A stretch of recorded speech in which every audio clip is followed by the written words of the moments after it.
My parents spent my entire life treating me like an embarrassing afterthought while building a shrine to my sister, Laura.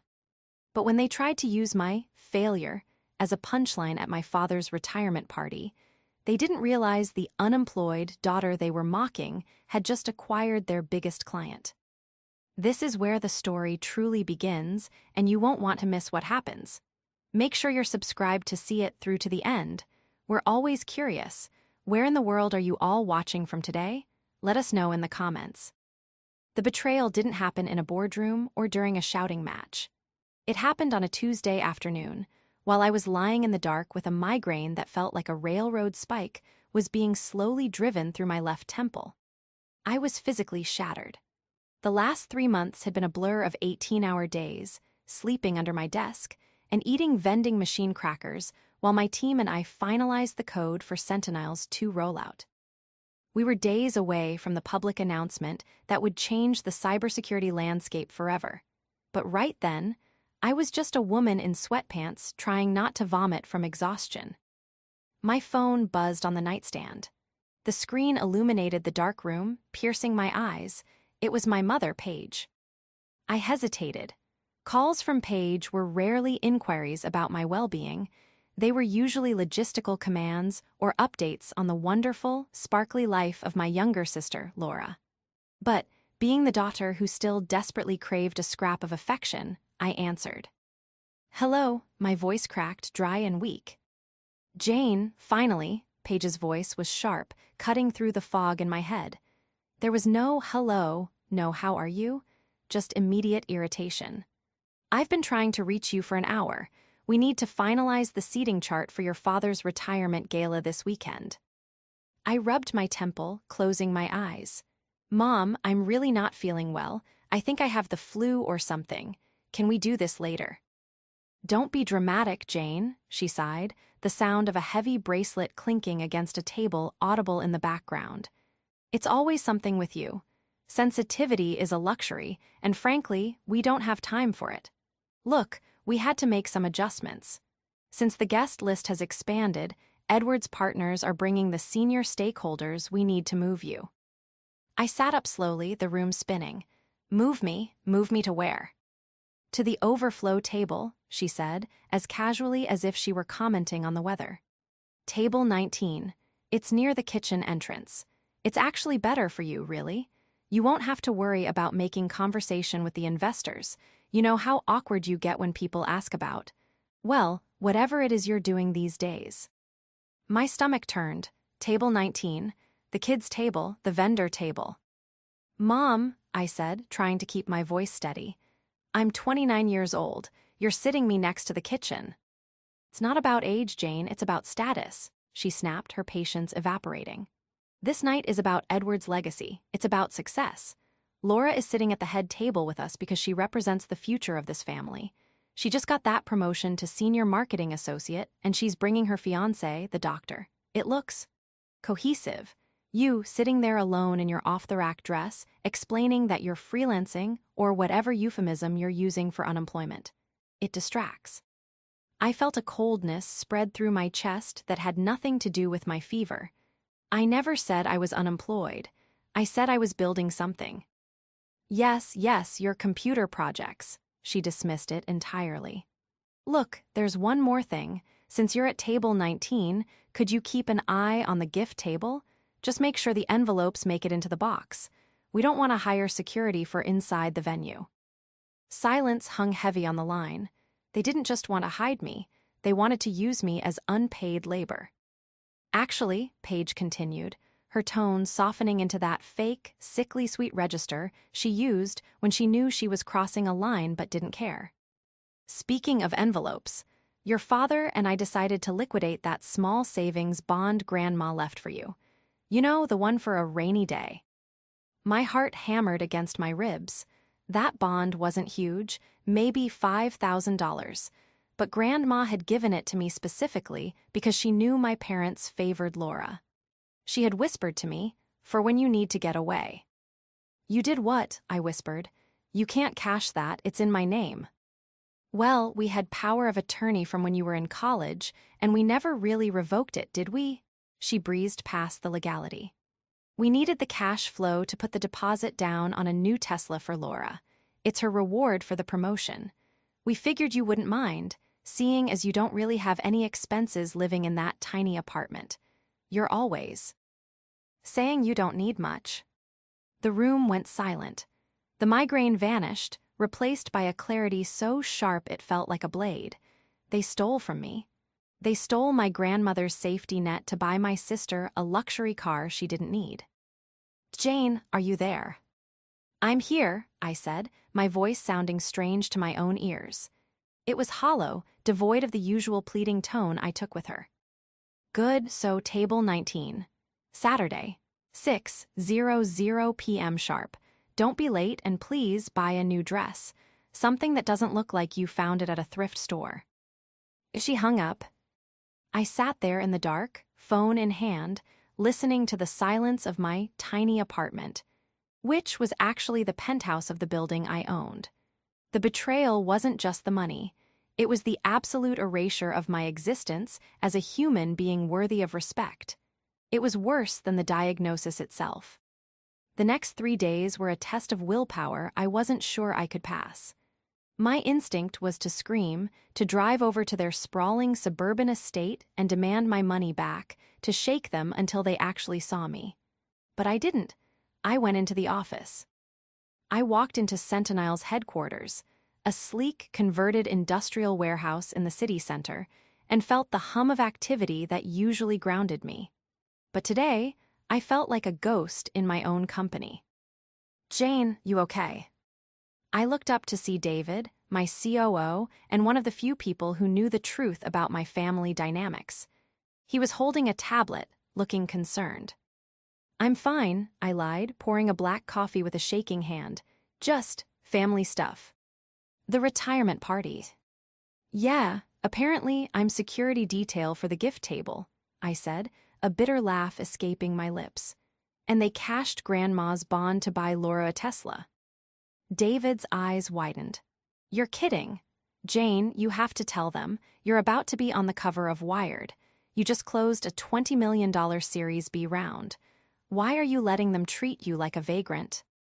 I looked out the glass walls of my office at the team of 50 engineers and developers working on software that protected major banks and hospitals. Because, David, if I tell them, they won't love me. They'll just love the money. They'll love the status. I wanted them to appreciate me, the daughter who works hard, not the CEO with the checkbook. They don't deserve either version of you, David said gently. I know, I whispered, but I'm going to that party. I needed to see them. I needed to look Edward and Paige in the eye one last time before the news broke. I needed to give them one final chance to be decent human beings before the world told them who I really was. On Thursday, I drove out to their house. I told myself it was to drop off a chaotic collection of old photos Paige had asked for, fodder for a slideshow about Edward's great life. But really, I was testing the waters. When I pulled into the driveway, Laura's car was there. Not the new Tesla yet, but her current BMW, which Edward paid the lease on. I walked into the house, a box of photos in my arms, and the smell of expensive potpourri hit me like a wall. Oh, look who finally dragged herself out of bed. Laura's voice drifted from the living room. I walked in. Laura was sprawled on the white linen sofa, flipping through a bridal magazine, while Paige was arranging flowers in a crystal vase.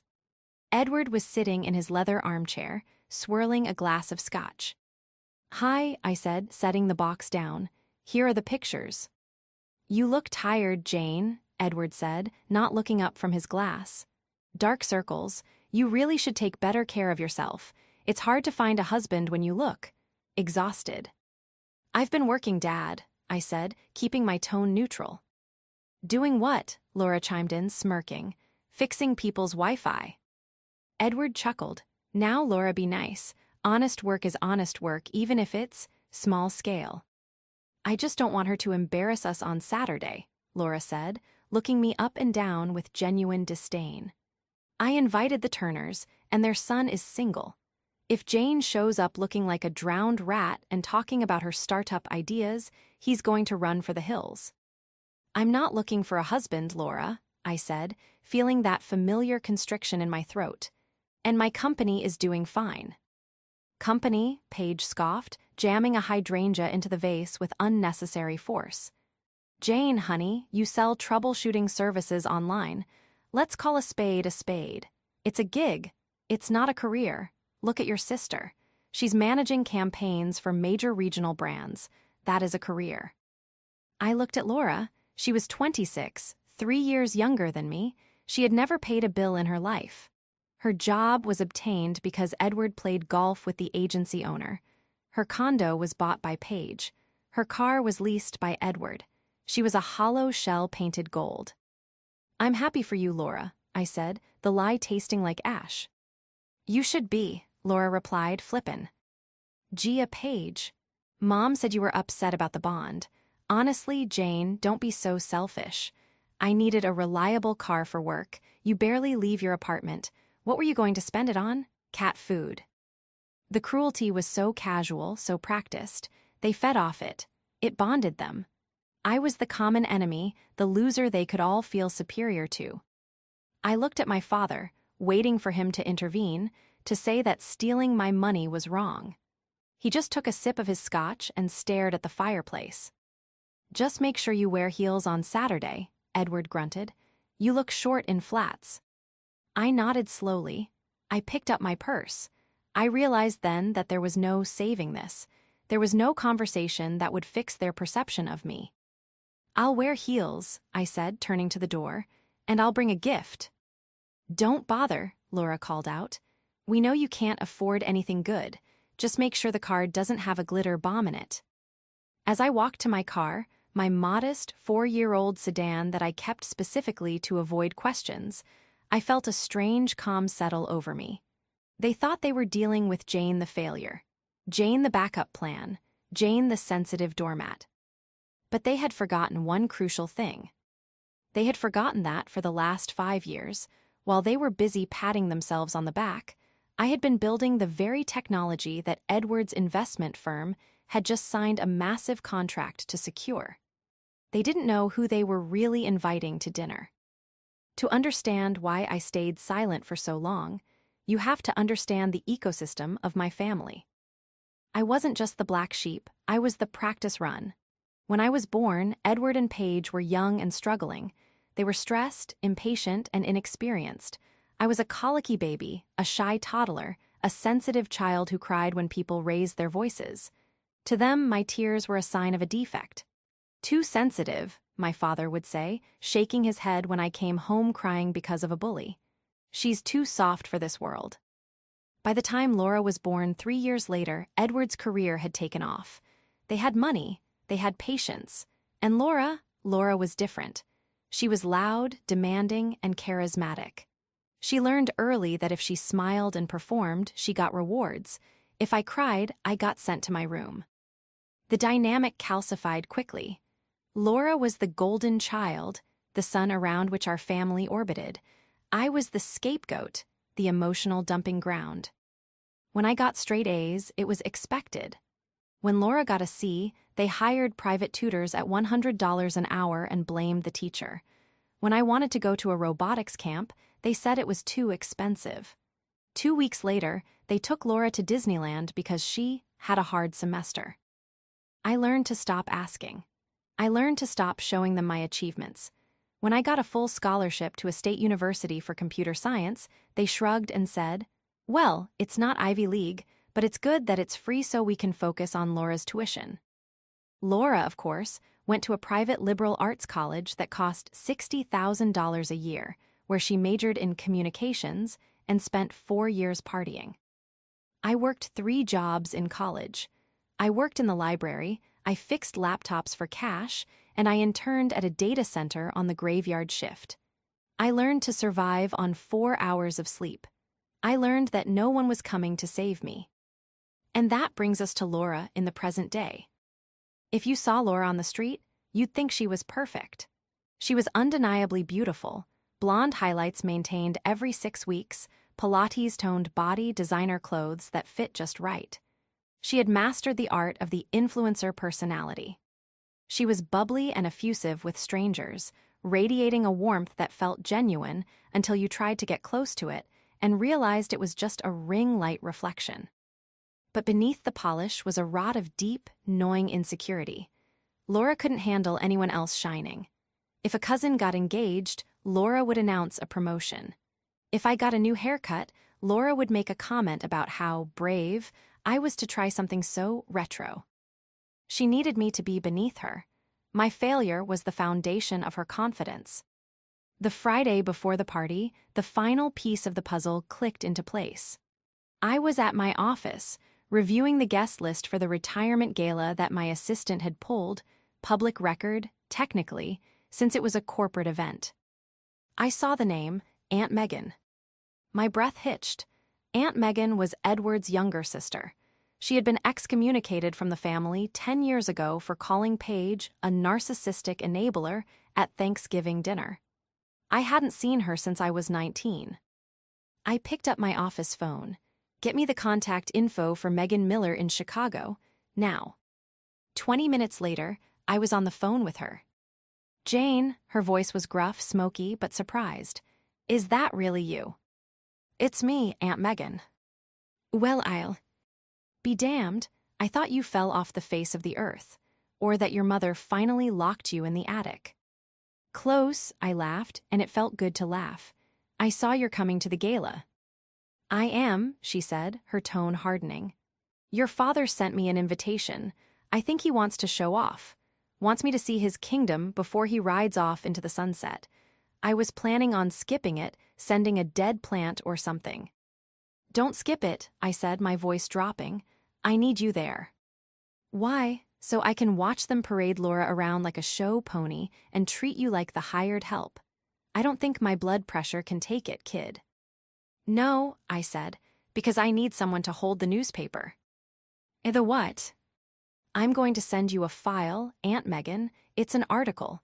It comes out in the Business Journal on Monday, but I have the advanced digital proof. I need you to print it out. I need you to bring it. There was a pause on the line. I could hear her clicking her mouse as the email I just sent arrived. Open it, I said.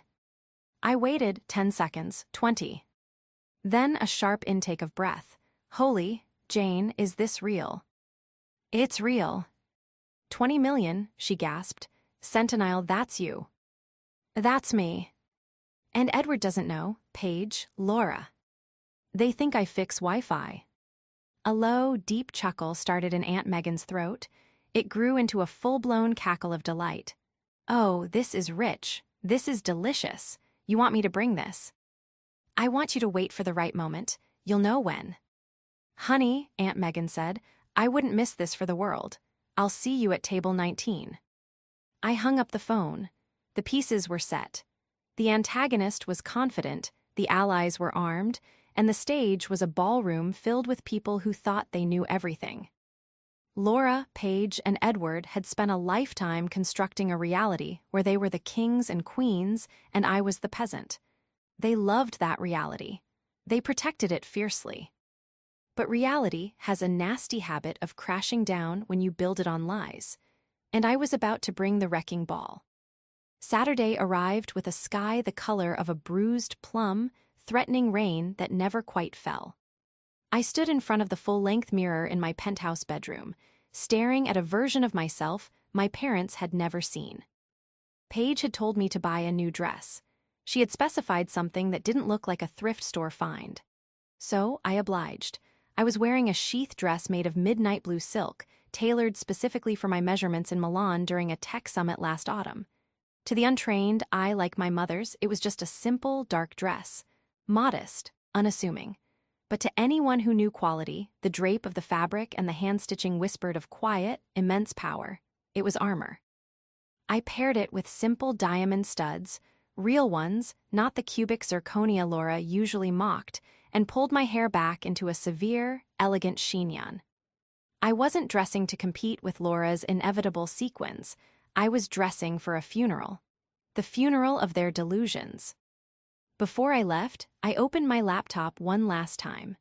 I logged into the Sentinel Secure admin portal. The dashboard hummed with green status lights, representing the cybersecurity infrastructure of over 400 enterprise clients. I navigated to the Pending Contracts tab. There it was, right at the top.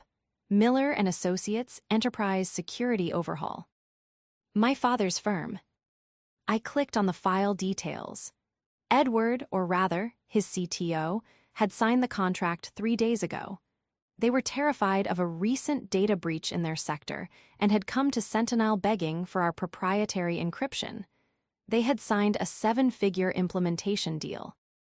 My signature was on the countersign line, but because I used my legal initials J.A. Miller on documents, and because Edward never bothered to look at the details of vendor paperwork. He had no idea he had just hired his failure of a daughter to save his legacy. I printed a copy of the signature page. I folded it neatly and placed it in my clutch right next to my phone. This was my leverage. This was the trap. I checked my phone. A text from Aunt Megan. I'm in the parking lot. I have the package. I'm wearing a hat big enough to smuggle a turkey. Let's do this. I took a deep breath, the air hissing through my teeth. I wasn't going there to ruin my father's night. I was going there to demand the truth, but if they chose to lie, well, I had the receipts. I drove to the country club in my sedan. I parked in the back, far away from the valet stand where Edward would undoubtedly be greeting guests, so he wouldn't have to be seen standing next to my dented bumper. As I walked toward the grand entrance, the sound of a string quartet drifted through the air.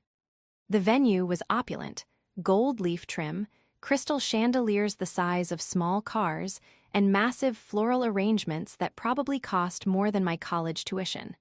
It was a temple to Edwa. Ard's ego. I reached the check-in table. A young woman with a clipboard smiled at me. Name. Jane Miller, I said softly.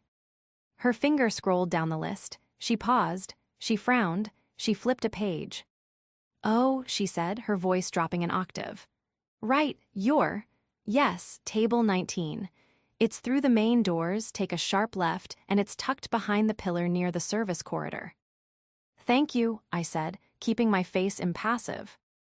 I walked into the ballroom. The room was a sea of tuxedos and glittering gowns. At the center of it all, under the massive chandelier, stood my family. Edward looked regal in a custom tux, holding court with 3 other gray-haired men. Paige was shimmering in silver, laughing too loudly at a joke I was sure wasn't funny. And there was Laura. She was wearing a gold sequin gown that was technically stunning, but spiritually aggressive. It screamed, look at me. She was hanging onto the arm of her fiancé, Mark, a bewildered-looking orthopedic surgeon who always seemed like he was trying to calculate the exit velocity needed to escape the Miller family gravitational pull. I watched them for a moment. They looked like a perfect advertisement for the American dream. Successful father, supportive mother, beautiful daughter. I tightened my grip on my clutch. I was the glitch in their matrix.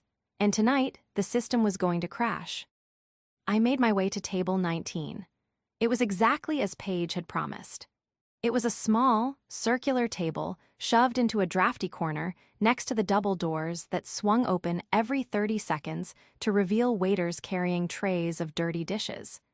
The air smelled faintly of industrial dishwasher detergent and shrimp cocktail. My table mates were a motley crew of people Edward clearly felt obligated to invite, but didn't want to actually see. There was Mr. Henderson's elderly secretary, who was asleep, a distant cousin from Ohio who was wearing a polo shirt, and 2 interns from the firm who looked terrified to be breathing the same air as the partners. Great view, I muttered to myself, sitting down. My back was to the room, facing the wall. I had to physically turn my chair around just to see the stage. A shadow fell over me. I looked up to see Paige. She didn't look happy. She looked like a bomb disposal technician approaching a live wire. You made it, she said, her eyes scanning my dress. She frowned, clearly disappointed that she couldn't criticize it. Well, it's a bit dark, but at least it fits. Hello, Mom, I said. Don't get comfortable, she hissed, leaning in. The photographers are doing the family portraits in 5 minutes near the fireplace. We need you to stand on the far left. And please, Jane, try to smile. You always have that dour, victim look on your face. I'll do my best, I said. By the way, did you bring the paperwork for the bond you cashed? I need it for my taxes. It was a lie, I didn't need it for taxes, but I wanted to see her react. Paige scoffed, waving a hand dismissively. Oh, honestly, Jane, not tonight, it's $5,000. Stop acting like we raided a trust fund. You should be grateful we put it to good use. Laura's safety is paramount. You know how dangerous the highway is these days. Right, I said, my voice flat. Safety. She marched off. I followed her to the fireplace. The photographer, a harried man with too many lenses around his neck, was trying to arrange the golden family. Okay, Mom and Dad in the center, he directed. Laura, sweetheart, right next to Dad, hand on his shoulder. Perfect. And, who is this? He pointed at me with his lens.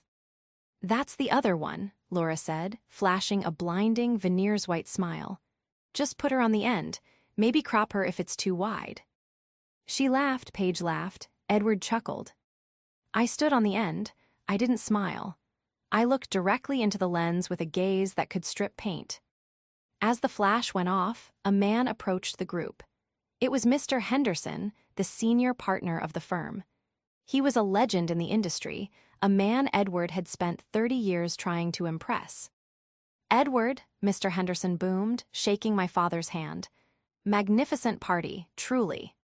Thank you, sir, Edward beamed, practically bowing. It's been an honor serving the firm. And this must be the famous Laura, Henderson said, turning to my sister. Your father talks about you constantly, the marketing genius. Laura preened, dipping her head in a mock-shy gesture. Oh, please, I just do what I can. And who is this? Henderson asked, turning his gaze to me. His eyes narrowed slightly, as if he was trying to place a memory. That's Jane, Edward said quickly, his tone dropping. She's finding herself. She does a little freelance computer repair. Freelance, Laura added, rolling her eyes playfully. She's our little bohemian. We're still waiting for her to join the real world. Henderson stared at me. I held his gaze. I didn't shrink. I didn't look Own. Computer repair? Henderson asked, tilting his head. Funny, you look remarkably like the woman featured in the tech brief I read this morning. The CEO of that new cybersecurity vendor we just onboarded. Sentinel. The air left the immediate vicinity. Edward froze. Paige's smile faltered. Laura let out a sharp, incredulous laugh. Jane, Laura cackled, touching Henderson's arm as if he were a senile grandfather. Oh, Mr. Henderson, you're too kind. Jane couldn't run a lemonade stand, let alone a security firm. She gets anxiety ordering pizza.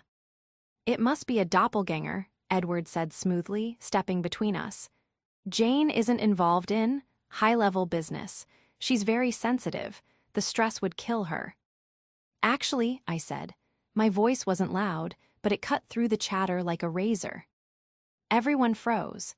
It was the first time I had spoken directly to a VIP in years. The implementation for your firm starts on Tuesday, Mr. Henderson, I said clearly. I'd recommend your CTO double-check the API integration protocols for the legacy servers. They tend to be buggy with the new encryption layer. We sent a memo about it, but it might have been overlooked. Silence, absolute, suffocating silence. Laura's mouth opened, then closed. Edward looked at me as if I had started speaking Aramaic. Henderson's eyebrows shot up. You know about the API issue? My CTO was screaming about that this morning. Yes, I said, taking a sip of champagne I had swiped from a passing tray. Because I wrote the patch for it. Jane, stop it, Paige hissed, gripping my arm hard enough to leave a bruise. Stop lying, you're embarrassing us. Mr. Henderson, she reads things online and gets confused. I'm sure that's it, Henderson said slowly, looking from my mother's claw-like grip to my calm face. He stepped back, looking unsettled. Well, Edward, we'll talk later. He walked away, looking back at me once over his shoulder. "What the hell is wrong with you?" Laura hissed, her face contorting into a mask of fury. "Why do you have to make up stories? You're sick, Jane, you're actually sick." "I didn't make up anything," I said. "Go to your table," Edward commanded, his face red. "Now, before I have security remove you." I turned and walked away.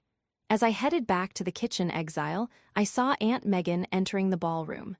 She was wearing a wide-brimmed hat and a suit that looked like it cost more than Edward's car. She caught my eye and winked. She patted her oversized purse. The seed was planted. Henderson was suspicious. The antagonist was rattled, but they were about to double down. Dinner was a blur of mediocre chicken and self-congratulatory toasts.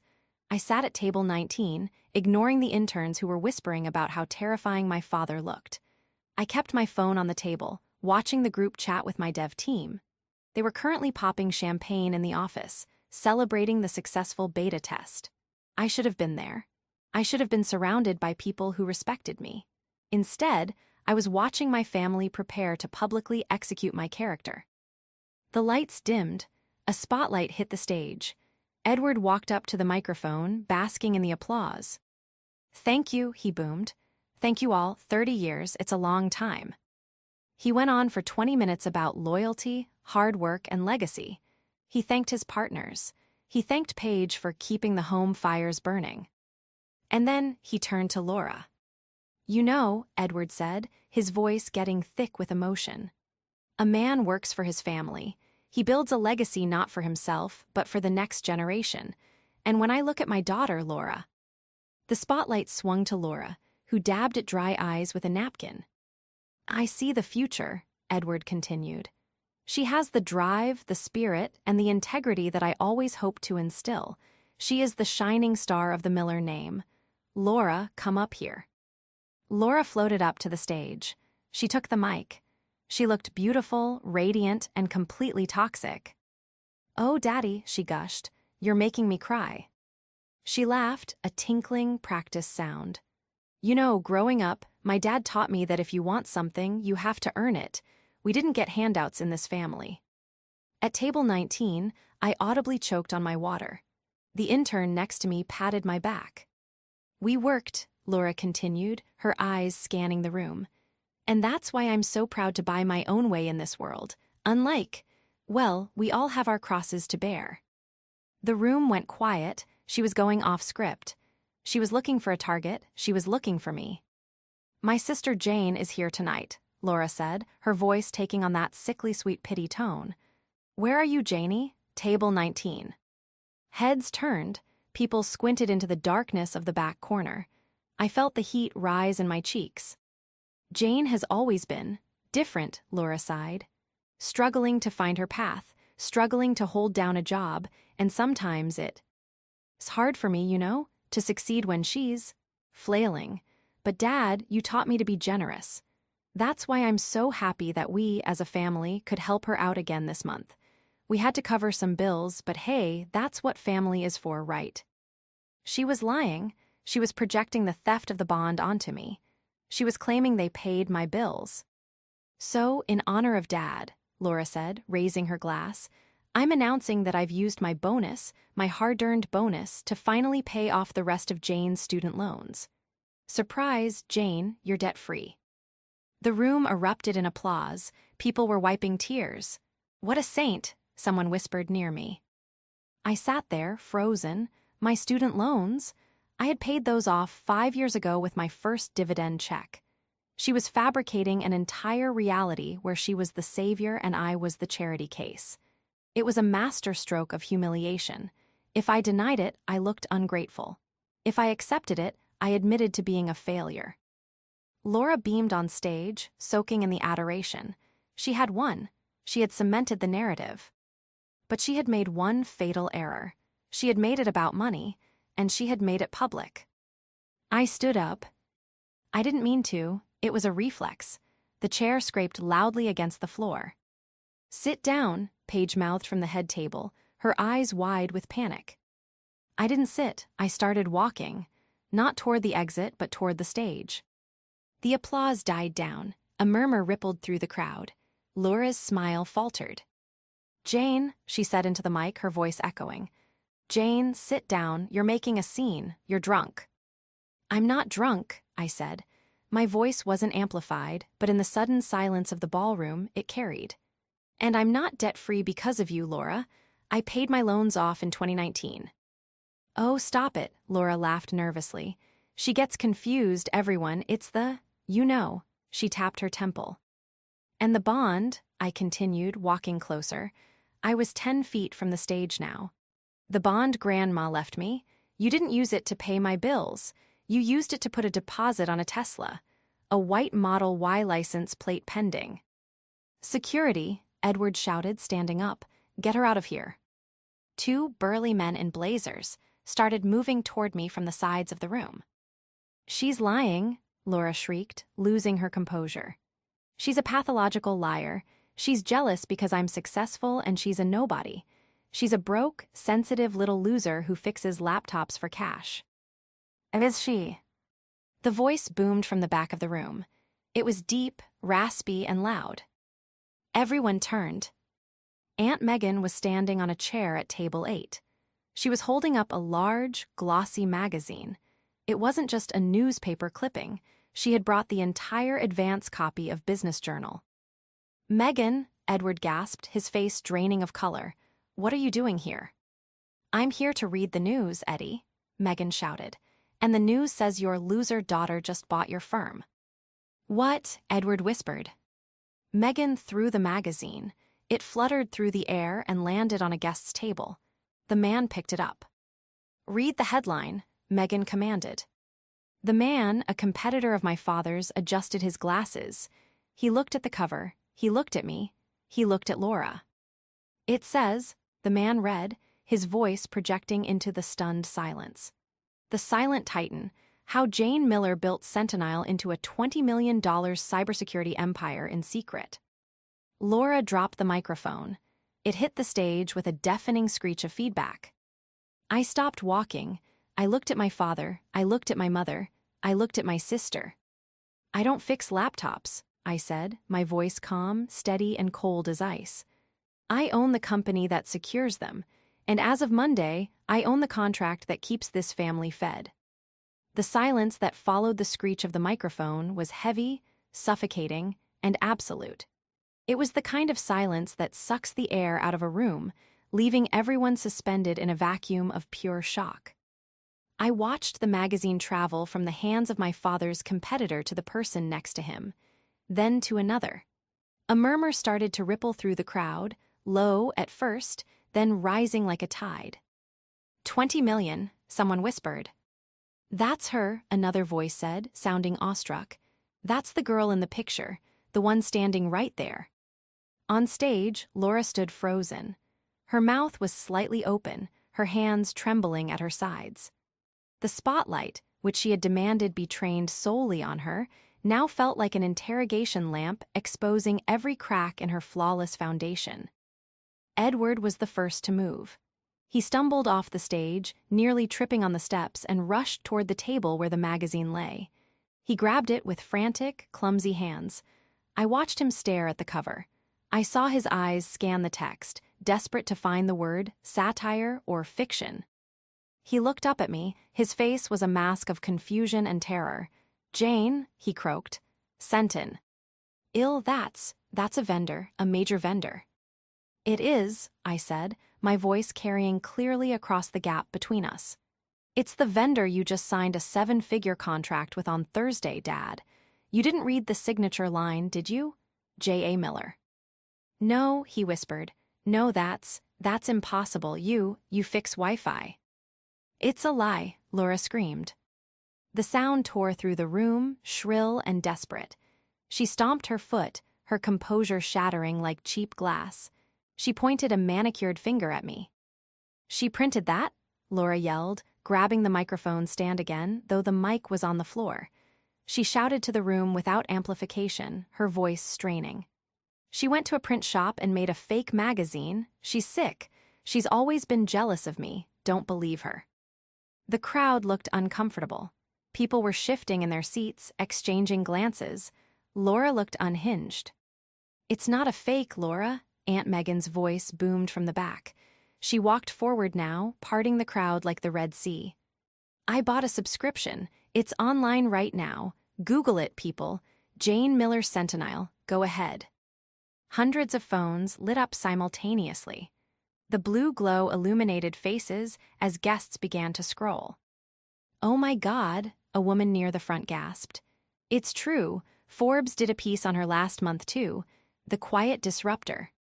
She's listed as the sole founder," a man at table 4 said, showing his screen to his wife. "Net worth estimated at, wow." Laura looked around wildly. She saw the tide turning. She saw the admiration in the eyes of the guests, admiration that was directed at me, not her. The narrative she had spent 26 years building, the story of Laura the star and Jane the failure, was dissolving in real time. "Mom," Laura wailed, turning to Paige. "Do something, tell them she's lying." Paige was standing by the dessert table, her face pale. She looked at me, then at the magazine in Edward's hand, then at the guests whispering about my success. I saw the gears turning in her head. I saw the exact moment panic shifted into calculation. She plastered a smile on her face. It was a terrifying, rigid thing. She walked toward me, arms outstretched. "Oh, Jane," she cried out, her voice shaking with faux emotion. You surprise, is this what you were hiding? Oh, Edward, look, our girl, we knew she was working on something big, didn't we?" The audacity took my breath away. "We always told her to focus," Paige continued, addressing the crowd, trying to rewrite history in seconds. "We pushed her so hard because we knew she had this potential. That's why we were so tough on you, sweetie, to build your character." She reached out to hug me. I stepped back. The rejection was physical. Paige froze, her arms hanging in the empty air. "Don't," I said. "Jane, honey," she whispered, her eyes darting around to see if people were watching. "Don't be difficult, not now. This is a victory for the family." "There is no family in this victory," I said loud enough for Mr. Henderson to hear. "You didn't push me to build character. You pushed me away. You called me a failure 3 hours ago. You stole my grandmother's bond money to buy a car for the daughter you actually like." "That was a loan," Edward sputtered, stepping in to support his wife. "Jane, be reasonable. We're a team. Your success is our success. I'm the one who taught you about business." "You taught me nothing," I said, feeling a cold, hard anger crystallize in my chest. I reached into my clutch and pulled out the folded paper. The signature page. "You taught me that if I wanted to survive, I had to do it alone," I said. "You taught me that my value was 0 unless I was Laura. Well, look at the contract, Dad." I held it up. "This is the agreement you signed with Sentinel," I said. "Section 4, paragraph 2. The vendor reserves the right to terminate the contract immediately upon discovery of unethical conduct by the client's leadership." Edward went white. "Jane, you wouldn't. That contract is vital. We have a fiduciary responsibility to the board. We've already announced the partnership." "Then you have a problem," I said. "Because I don't do business with people who steal from me. And I certainly don't do business with people who use my name to humiliate me." "I didn't mean it," Laura shrieked, running down the stairs now, tripping on her gown. She grabbed my arm. Her grip was desperate, her nails digging in. "Jane, stop it. Mark is watching. You're ruining everything. Just say you were joking. Just say I helped you." I looked at Mark, her fiancé. He was standing near the stage, looking at Laura with a mixture of horror and realization. He looked at the woman who had just claimed to pay my bills, the woman who mocked me for being poor, and he saw the lie. "I can't help you, Laura," I said, pulling my arm from her grasp. "You're the marketing genius. Spin this." I turned to the crow. I apologize for the disruption. My aunt and I will be leaving now. Enjoy the cake. I hear it's expensive." "Jane, wait," Edward shouted. "We can talk about this. We can structure a deal, a family trust." "Jane," Paige cried, "you're being too sensitive." I stopped. I turned back one last time. "No, Mom," I said, smiling for the first time all night. "I'm not too sensitive. I'm too expensive." I walked out. Aunt Megan was right beside me, cackling so hard she was crying. As the double doors swung shut behind us, the last thing I heard was the chaotic roar of 100 conversations starting at once, and the sound of Laura sobbing into a dead microphone. The fallout was swift, brutal, and entirely of their own making. I didn't go home that night. I went to Aunt Megan's hotel suite. We ordered room service, burgers, fries, and a bottle of the most expensive champagne the hotel had, and we sat on the balcony, watching the city lights. We didn't talk much about the pain of the past, we talked about the future. For the first time in my life, I felt seen by a family member. By Monday morning, the Business Journal article was trending. The headline, "The Silent Titan," was everywhere in the tech circles. But in my hometown, the gossip wasn't about the money, it was about the party. Edward tried to come to my office at 9:00 a.m. on Monday. He didn't make it past the lobby. My receptionist, a fierce woman named Sarah who knew the whole story, simply told him, "Ms. Miller is in a meeting. She is not accepting unsolicited vendors." He sat in the lobby for 4 hours. I watched him on the security feed for a minute, a graying man in a suit that suddenly looked a little too big for him, holding a briefcase that contained nothing I wanted. Eventually, he left. Later that afternoon, I had legal send over the formal notice. I didn't cancel the contract with his firm. I wasn't going to punish his employees or his partners for his sins, and frankly, Sentinel needed the revenue to hit our Q4 targets. Business is business. But I added a rider to the agreement. All communication regarding this account must go through the Chief Technical Officer.